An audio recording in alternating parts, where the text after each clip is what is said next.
Even though you might have great garden soil in your raised beds like I do, it's important that you come back and amend those raised beds to replace the nutrients because the plants growing in the beds are continuing to take those nutrients up. In this video, I'm going to show you the best way to amend your raised bed soil so it keeps getting better season after season.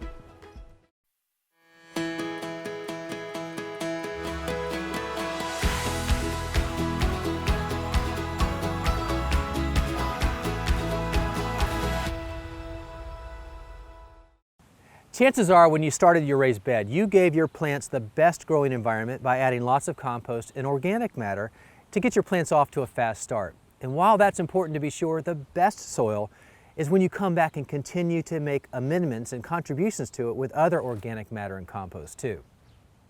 Think of your raised bed soil like a bank account. The more deposits you make to the account, the healthier your account. Just like if all you do is make withdrawals, well, eventually that catches up with you and your account has no value. Your soil is just like that.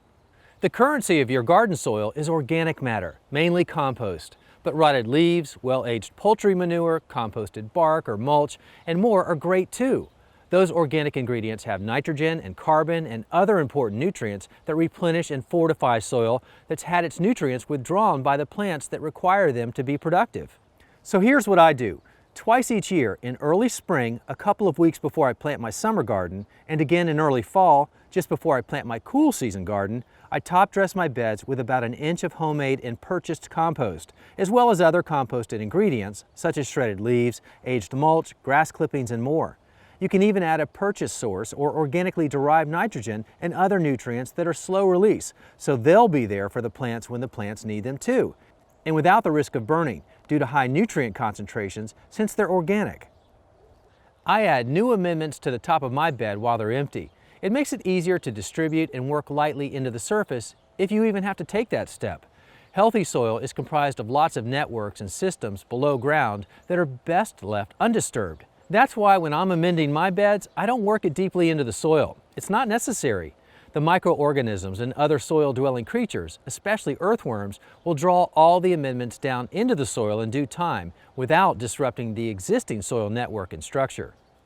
Once the amendments are added and dispersed, I sow my seeds or add the plant soon after that.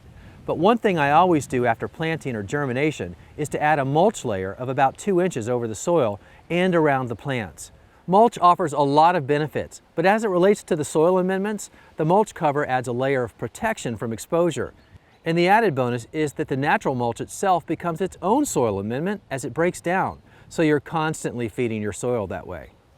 Now, you can amend your soil at any time of the year, but I've found that just ahead of the growing seasons for me in the spring and the fall is ideal.